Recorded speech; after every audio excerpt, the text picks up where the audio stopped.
На базе Кисловодского гуманитарно-технического института прошел двухдневный арт-семинар «Мир карачаево-балкарского героического эпоса «Нарты», созданный общественной организацией «Совет по карачаево-балкарской культуре» при поддержке Министерств культуры Кабардино-Балкарии и Карачаево-Черкесии, а также Кисловодской общественной организации «Алан». Мероприятие собрало более 60 ученых, нартоведов, историков, археологов, этнографов, художников и мастеров народно-прикладного искусства из разных уголков страны.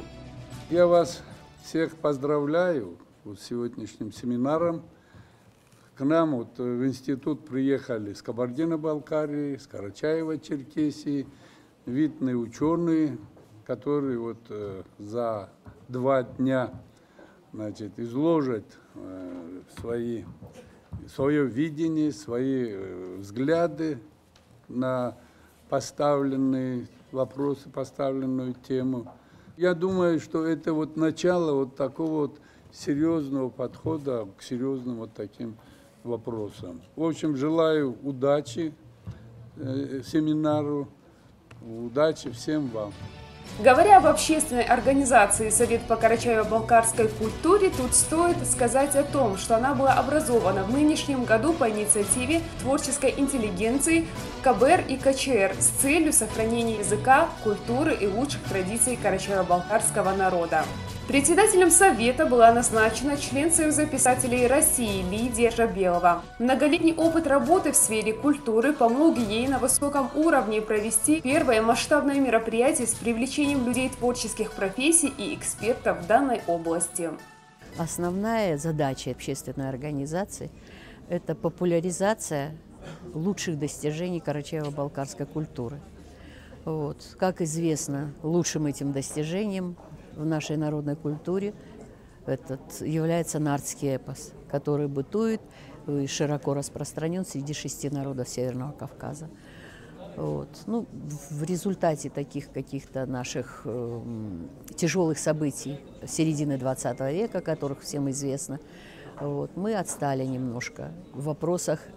Если мы смогли собрать, пропубликовать и исследовать нартский эпос, мы упустили и не успели популяризировать его для того, чтобы он стал достоянием народа, для того, чтобы он вошел в народную жизнь, как это было ранее. В этом году, в связи с указом президента Путина, мы проводим мероприятия по популяризации наших достижений. И среди этих мероприятий одно из первых – это иллюстрации карачаево-балкарской версии нартского эпоса. Большой вклад в изучение народной карачаево-балкарской культуры внес историк-этнограф Махти Джуртубаев, который, кстати, и стал главным докладчиком семинара. Более 30 лет он собирал карачаево-балкарский фольклор, и непременно тут стоит отметить, что на его счету огромное количество трудов и публикаций. В своем выступлении Махти Чапаевич всесторонне осветил значимость героического эпоса «Нарты» для народной культуры, указав на особенности карачаево-балкарской версии этого эпоса, представил его героев и персонажей.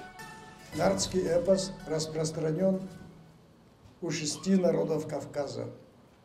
Это с запада на восток абхазский, абазинский, адыгский, карачаево-балкарский, осетинский и чечено-ингушский. Разного объема. Во всех 6 версиях эпоса много общего. Например, имена, много общих сюжетов, но в то же время очень много различий. И различий гораздо больше, чем общего. Просто на это до поры до времени никто не обращал внимания. Например, отношение к нартам. В карачаево-балкарском эпосе нарты – это предки нашего народа, и карачаево-балкарский народ всегда видел в них рассказы о деяниях предков. Сегодняшний семинар проводится по просьбе художников и мастеров прикладного искусства обеих республик. В них участвует 45 человек, мастеров и художников. И среди них самое отрадное, то, что среди них молодые ребята, которые являются нашим будущим, вот, нашей культуры. И сегодня они получают ту небольшую, конечно, да, но существенную информацию по нардскому эпосу, его структуре, особенностям нардского эпоса карачаево-балкарцев. Характеристика дается его героев и так далее, и так далее. Вот. Удалось собрать очень интересный лекторский состав. Здесь и археологи. Значит, основной доклад делает Махты Чапаевич Журтубаев, человек, который практически вернул карачаево-балкарскому народу, по крайней мере, опубликовал и сдал его в полном объеме 3 эпоса карачаево-балкарского народа. Это мифологический эпос, это историко-героический и нардский эпос. Самое полное издание эпоса, он состоит из 210 песен. Конечно, если бы это было вовремя собрано, вовремя, ну хотя бы до войны, но то, что было собрано до войны, как говорят, сгорело во время бомбежки Нальчика. Это была единственная фольклорная экспедиция. Ее результаты сгорели во время войны. Всего в записи нардского эпоса участвовало 39 человек. Сказителей, начиная с дореволюционных времен, а первая публикация была в журнале «Вестник Европы» в 1879 году. Так вот, и дореволюционных, и послереволюционных сказителей, с чьих слов были записаны наши нардские песни, было 140 человек. Если бы, допустим, непрерывно продолжалась бы работа по сбору, конечно, там было бы не 140 человек, а все 340. И, конечно, мы обладали бы большим объемом песен. Но что есть, то есть. На сегодняшний день, как мне кажется, мы сохранили 70%, может быть, наших сказаний.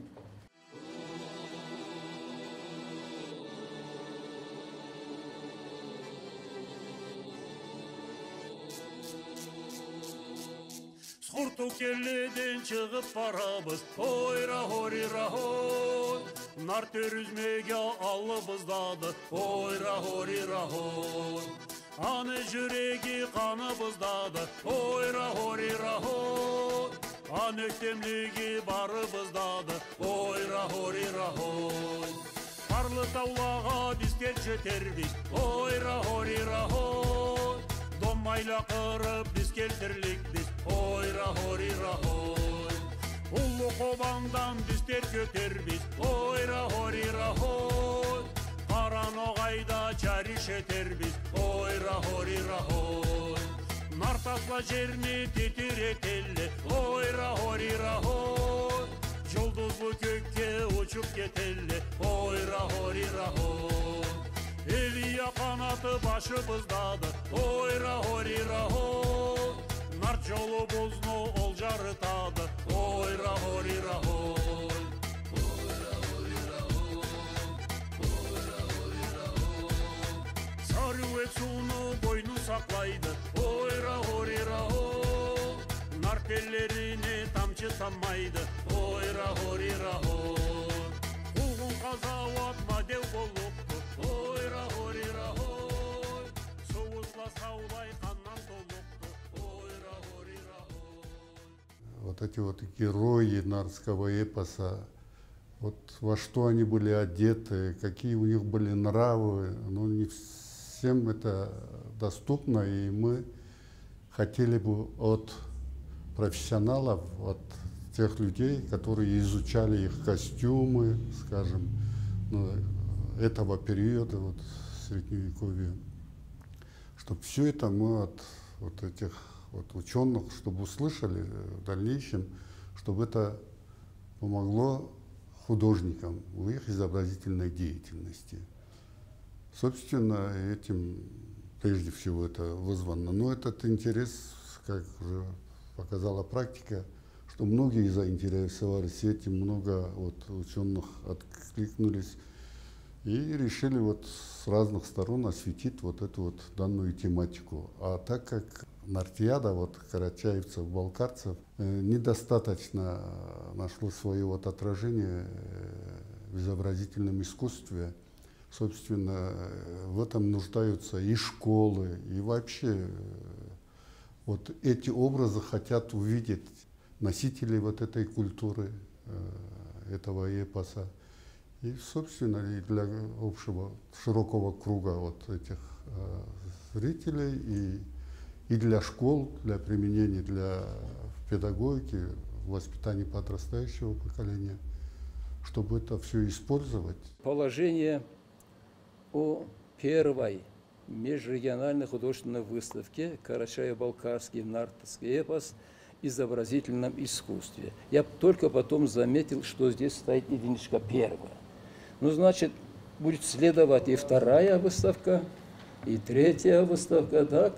И даст Бог, чтобы мы с вами все на 20-й выставке собрались все живые и здоровые.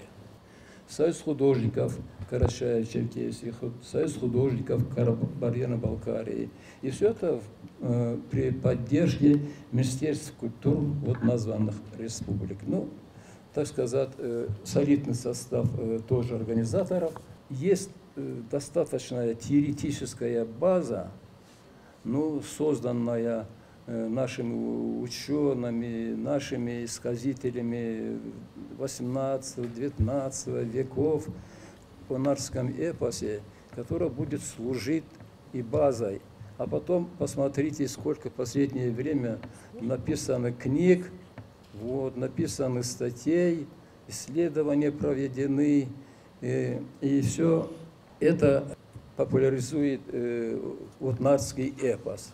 А теперь задача художников популяризировать нартский эпос средствами изобразительного искусства и системы ценностей в современном карачаево-балкарском обществе на основе освоения вековых традиций художественного творчества.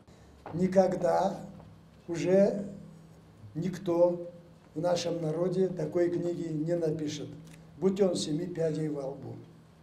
Потому что этот эпос вместил в себя душу, талант, мастерство многих и многих великих поэтов-певцов, которые создавали его на протяжении сотен лет. И, конечно, никакому гению в одиночку не удастся создать ничего подобного. Мы должны понимать, с каким сокровищем мы имеем дело. В то время, когда мы были в Казахстане, нам было, конечно, не до сбора фольклора, фольклорных произведений. А после возвращения на родину, опять-таки, только единицы энтузиасты собирали эти произведения. А я уже и не говорю о популяризации, потому что мы до этой стадии даже еще не дошли. Вот одна из задач сегодняшнего семинара как раз и состоит в том, чтобы предъявить нашему народу, угадать, каким народ видел своих героев, и показать их, явить народу.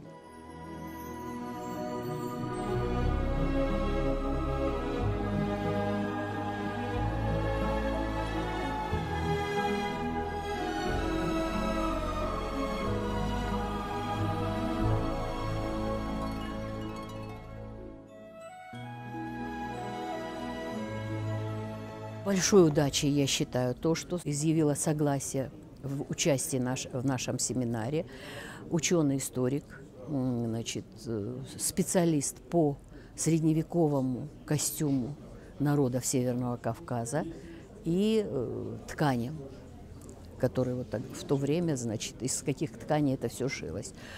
Доде Звездана Владимировна, человек очень известный в мире науки, и не только в пределах Северного Кавказа или России, но и за ее пределами.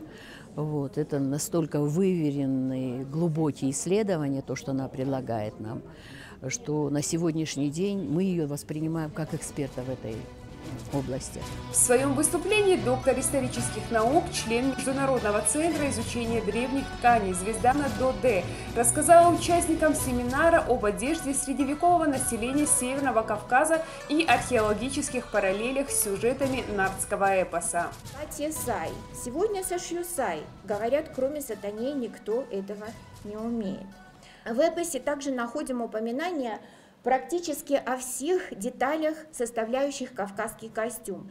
И о женской одежде, штанах, бешмете, платье, и о мужском бешмете, черкеске и шубе, и о различных видах обуви, сыромятных чувяках, чирыках из свиной кожи и савьяновых ганчурках, сауровых башмаках, расшитых золотом и серебром, и арчетах с плетеной подошвой, заполнявшейся сухой травой. Масуди, который описывал Северный Кавказ в X веке, отмечал, что основным материалом, из которого здесь на Кавказе изготавливали ткани, был канб, то есть конопля. И исследования принадлежности растительных волокон, тканей средневековых могильников раннего времени, только периода IX-X веков, показали, что ткани из конопли занимали 13,1%, а смесовый текстиль, в котором использовались волокна конопли и льна, еще 14,5%. Конопляные ткани упоминаются в эпосе. Вот в эпосе говорится, это один довольно такой интересный момент, мне кажется. А вот я вижу молодого жениха в конопле окружили собаки. Того и гляди разорвут, воскликнула Маличипх. И тут может так создаться, если не читать дальше, то что бы этот жених делал в конопле? Что-то за конопля и за заросли конопли, в которых его поймали собаки. Но все оказывается не так ужасно, потому что далее в эпосе говорится, да ведь на нем вся одежда конопляная. И бешмет, и штаны были выполнены из конопляной ткани. Инициатором я все-таки назвал бы Лидию Лукмановну. Она неравнодушный человек, и она очень деятельный такой вот человек. И, собственно, она и заразила всех остальных. Мы, по крайней мере, я скажу, что мы как бы являемся помощниками, стараемся вот как-то поддержать вот ее начинания и думаем, что процесс вот сейчас показывает, что это даст определенные свои плоды. Как говорят, уже по результатам, вот насколько поняли, вняли вот эти представители союзов художников двух республик, вот насколько они увлеченно будут работать и насколько они подготовятся вот к первой вот этой вот выставке нарты в изобразительном искусстве. Тогда только мы можем уже по результатам уже судить. А сейчас я думаю, что многие увлеченно будут работать. Вот сейчас выступает вот специалист, мне бы очень хотелось тоже вот ее послушать, посмотреть.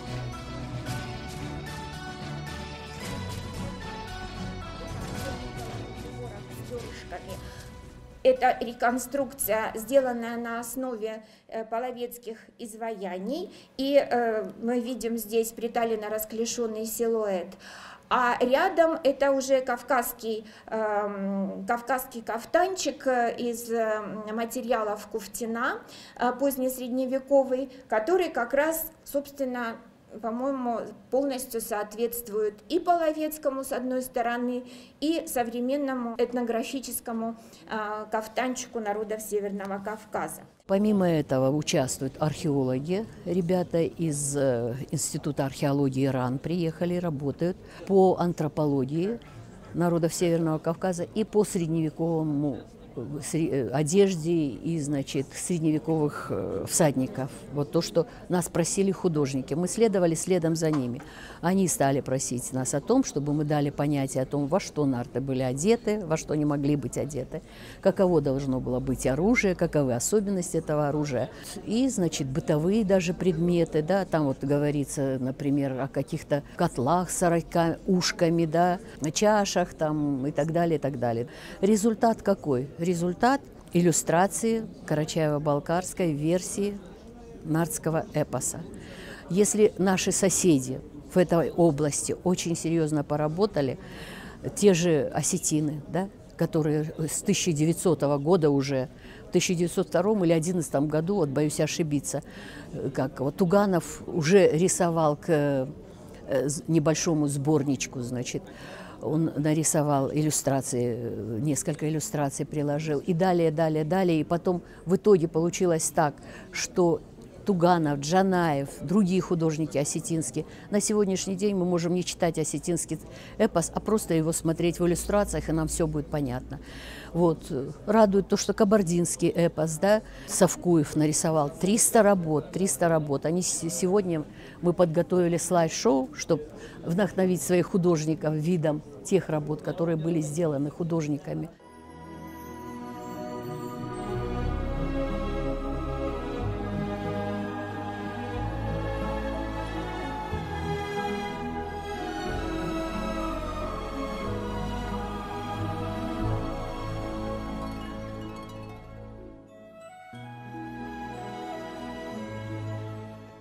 Весь объем нашего нартского эпоса – это около 25 тысяч строк.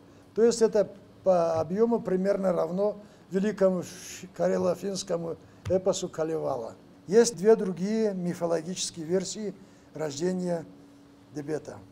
Нарты, которых Дебет обращает к вере в единого Бога, под его предводительством приходят к берегам Черного и Азовского морей, где продолжают заниматься земледелием, животноводством и металлургией, которой их научил пророк и кузнец Дебет.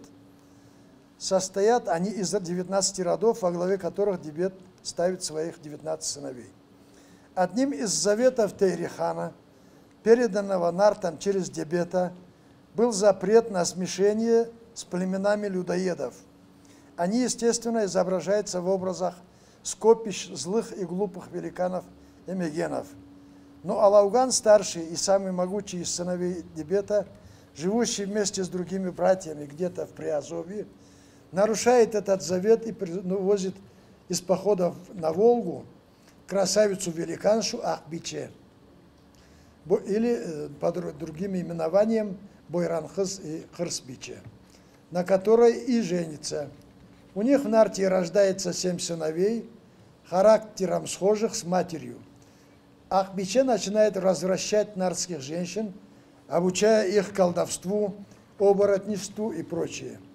Дебет велит сыну изгнать ее, и она, затаив злобу на нартов, уезжает к своему могущественному брату Кызылфуку.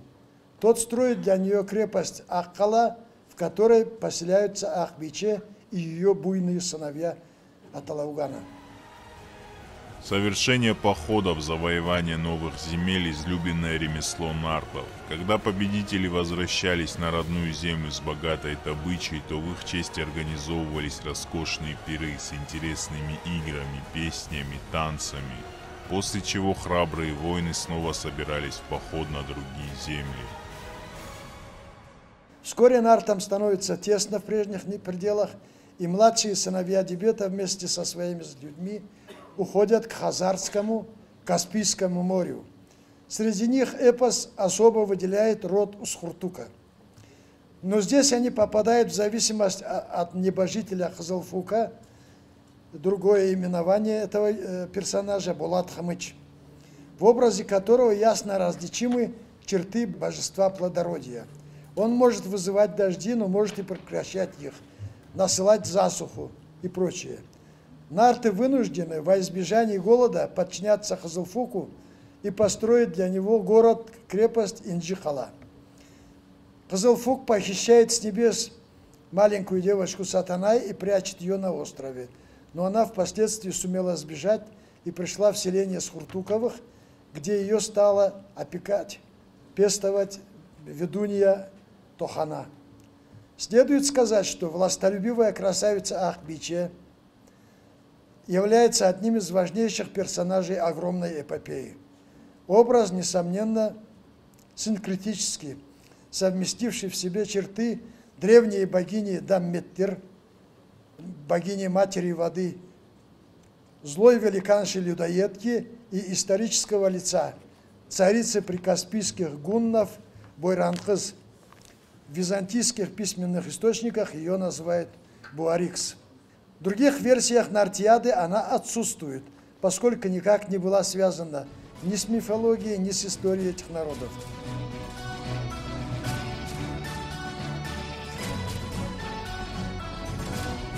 Темами обсуждения второго дня стали изображение хаоса в карачаево-балкарском эпосе, вооружение средневековых всадников, материальная культура карачаево-балкарцев и нартский эпос.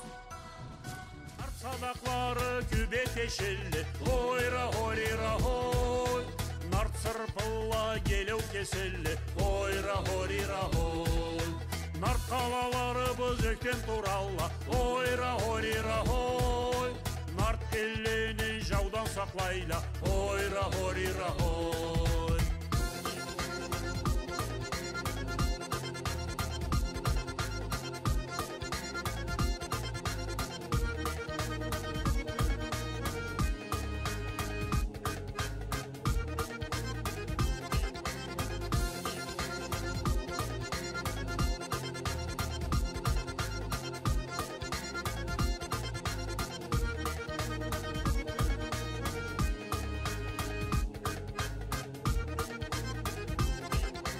Домаюында солу болмайды, ойра хорира хо. Домаюында атың тоймайды, ойра хорира хо. Элия болсын бізге жол берлік, ойра хорира хо. Қара қарғауа бізге күш берлік, ойра хорира хо. Қолан тұяққа жер шыдамайды, ойра хорира хо. Қолан тұяғы жерге батмайды, ойра хорира хой.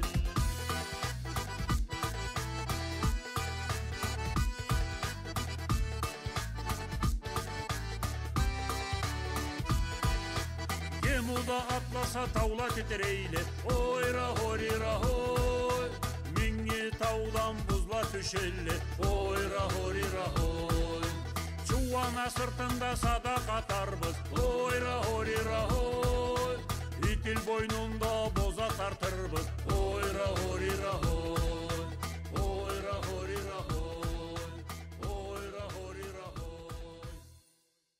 Я благодарна Министерствам культуры обеих республик, которые нас поддержали. И те, кто здесь подключился к его организации. Это общественная организация «Алан», институт гуманитарно-технический вуз. Если бы не все эти люди, то, конечно, нам было бы тяжеловато провести его сейчас.